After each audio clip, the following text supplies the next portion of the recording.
Пеачката Марија Луиса, која публиката од Македонија обожава поради својот ведар дух, уникатен глас и хумор, овој пат ги изненади сите, и тоа на најемотивниот можен начин. Иако сме навикнати да ја гледаме во весело и шеговито издание, каде самата на себе си се шегува со неверојатна леснотија, деновиве Марија Луиса ја отвори својата душа, и тоа преку музиката. На социјалните мрежи таа сподели видео кое веднаш предизвика лавина од реакции. Овој пат ја гледаме заедно со нејзината мајка, во тивка и длабоко емотивна атмосфера, како пеат балада која буквално го допира секое срце. Гласовите им се преплетуваат со топлина и нежност, а многумина коментираа дека не постои ништо поубаво од спојот на љубовта, семејството и музиката.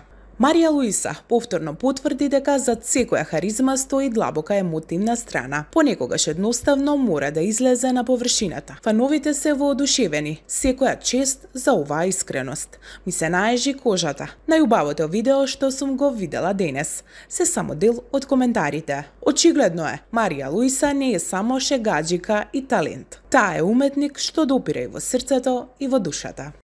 Најдобриот музички продуцент на овие простори, Саша Мирковиќ, се огласи по повод ужасните дезинформации за смртта на Мирослав Илик.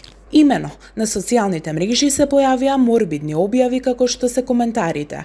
Замина уште една легенда на народната музика. Саша Мирковиќ ги искоментира овие ужасни лаги и оние што ги шират ги стави на свое место. Еве овие дегенерици продолжуваат со лагите. Им пречиме дефинитивно. Мирослав како и Лукас и јас и се што направивме ќе живее вечно, а вие ќе останете само ситни криминалци, напиша Мирковиќ во својото стори. И самиот Мирослав Илик се огласи преку Инстаграм стори. Драги мои верни фанови, со децении знаете дека не се огласувам по повод какви било таблоидни текстови, но овој пат морам да ги демантирам. Наслови како почина Мирослав Илик не се само невистините, туку се бездушни. Да разјасниме веднаш, јас сум жив, здрав и што е најважно, се уште пеам, започна Илик. Исто така знам и од каде дува ветрот, да се разбереме. Како што реков, јас се уште пеам и планирам голема турнеја со мојата драга Хајп продукција и Саша Мирковиќ. Само што започнавме, заклучи Мирослав. Инаку картите за концертот во Арена Загреб се продаваат повеќе од одлично. Само некои од хитовите кои ги сакаат сите генерации се "Ние живот една жена" и уште нешто чини изузетно. Вино точим, а вино не пием. Јесен 17 и неќе. Ке биде тоа ноќ полна со сеќавања, бидејќи веќе 3 генерации пораснаа со моите песни. Јас сум еден од ретките изведувачи на чии концерти доаѓаат деца, родители, баби и дедовци. Сите сакаат да запеат и да испијат по нешто. А кога ќе ја видам таква публиката пред себе, тоа ми дава сила. Публиката ме подмладува и без разлика колку години имам, ќе пеам и во длабока старост, додека ме служи гласот и додека не ми изнесат одбина, истакна познатиот пеач. Инаку, кога станува збор за концертите, се продолжува традицијата во Белград. Музичката ѕвезда неодамна преку Инстаграм најави спектакуларни концерти во Сава центар, кои традиционално ќе се одржат на 10 и 11 декември. Познатата пејачка Сладжа Делибашик итна се огласи по повод гласините кои последниве денови ја вознемирија јавноста, а се однесуваат на наводната физичка повреда што според изјавите на нејзиниот пријател Иван Гавриловиќ и ја нанел нејзиниот поранешен сопруг Џоле Џогани. Имено во емисијата Претрес со Стефан Усилјанин, Иван Гавриловиќ изјави дека Џогани ја скршил раката на поранешната сопруга, но Сладжа одлучи да стави крај на ваквите тврдења и јасно нагласи дека тие немаат никаква врска со вистината. Го видов тоа, немам коментар. Џоле ниту ме малтретирал, ниту ме тепал, туку паднав на настап во Будва, поточно паднав по скалите и така се повредив. Не знам зошто Иван го кажал тоа. Не сум се слушнала со него. Не се лутам, слушнав се што се пишуваше, но морам да прашам, зошто го кажал тоа? Веројатно не ги слушнал моите изјави. Можеби во длабочината на умот му останало нешто што се зборуваше и шпекулираше. Ние не разговараме за мојот минат живот. Навистина убаво се дружиме. Не сакам да се навраќам на минатото. Тој си има свој брак. Јас сум сама за жал. Но таков е животот, открива Сладжа Делибашик.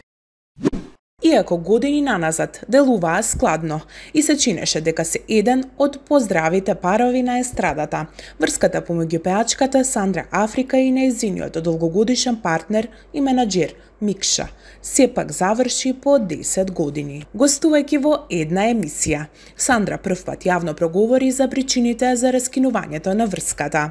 Истакна дека љубовта не исчезнала преку ноќ, туку дека со времето се оддалечиле и дека различните погледи на животот и работните притисоци почнале да го нарушуваат нивниот однос. Како што рече, одлуката да става точка била тешка, но неопходна. Не сум желна за ништо, но паѓам на внимание. Столбот на една врска е вниманието. Бев со Микша 10 години. Тој е 10 години постар од мене, но се одлично се сложувавме. Меѓутоа, јас не брзав по работа и кариера.